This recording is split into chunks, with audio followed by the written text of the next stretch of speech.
ఇప్పుడే జీ5 app download చేయండి. చూడండి మీ ఫేవరెట్ టీవీ షోస్ ఎప్పుడైనా ఎక్కడైనా. నీ మాటలు నమ్మి ఆశగా ఎదురు చూస్తూ ఉంటే అంతా నువ్వు చెప్పినట్టే జరిగింది. కానీ నా మీద పడకుండా మంచం మీద పడి ముక్కు పగలు కొట్టుకున్నాడు.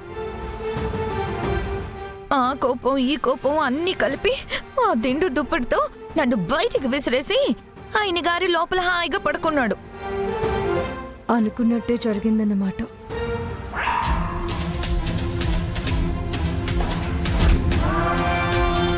అంటే నన్నిలా బయటకు గంటేస్తాడని నీకు ముందే తెలుసా? నిజం చెప్పు, మమ్మల్ని కలపాలని ప్లాన్ చేసావా?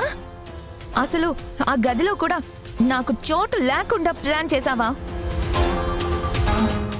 ఏ మీ నాన్న వద్దా నీకు? ఇది ప్లాన్లో ఒక భాగమే. ఏది నన్ను మెడపట్టుకుని బయటకు తోయించడమా?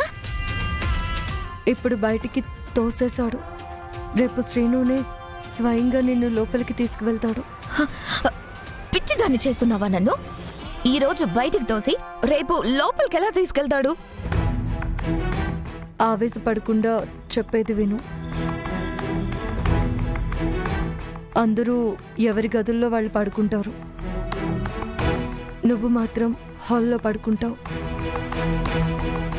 ఏ అర్ధరాత్రో పెద్దనాన్న బయటికొచ్చి నిన్ను చూస్తారు. కొత్తగా పెళ్ళైన నువ్వు బయట పడుకోవడం ఏంటమ్మా అంటారు.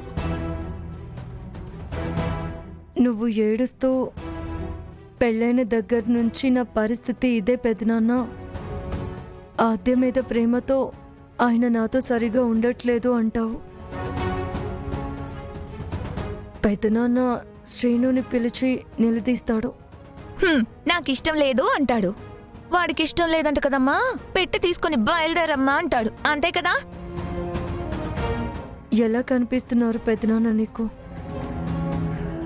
ఆడపిల్లని బాధ పెడితే సొంత వాళ్ళైనా క్షమించరు. పెళ్లి చేసుకొని ఆ అమ్మాయిని బాధ పెడుతున్నావా? ఇంకోసారి చారుని బాధ పెట్టడం చూశానంటే బాగుండదు. ఈ రోజు నుంచి చారుతో ప్రేమగా ఉండాలి అని గట్టిగా వార్నింగ్ ఇస్తారు. పెద్దనాన్న చెప్తారు, ఓకే. శ్రీను బావే వింటాడా? అత్తయ్య మామయ్య మాటైనా వినడేమో కానీ పెద్దనాన్న మాటకి ఎదురు చెప్పలేడు శ్రీను. ఆయన ఏం చెప్తే అది చేస్తాడు. శ్రీనుకి పెద్దనాన్న అంటే అంత గౌరవం, భక్తి. సో నువ్వు పెద్దనాన్న కంట్లో పడితే నీ ప్రాబ్లం సాల్వ్ అయిపోతుంది. అర్థమైంది. పెద్దనాన్న కంట పడేలా వాళ్ళ గదెదురుగానే చాపేసుకుని పడుకుంటాను. పెద్దనాన్నతో చెప్పి శ్రీనుభవని నా దారిలోకి తెచ్చుకుంటాను. కాకపోతే రేపు మళ్ళీ గదిని డెకరేట్ చేయాలి. ఏం చేస్తాం? చేద్దాం. ఇంక నేను చూసుకుంటాను కదా, నాకు వదిలేసాయి. సరేనా? బాయ్.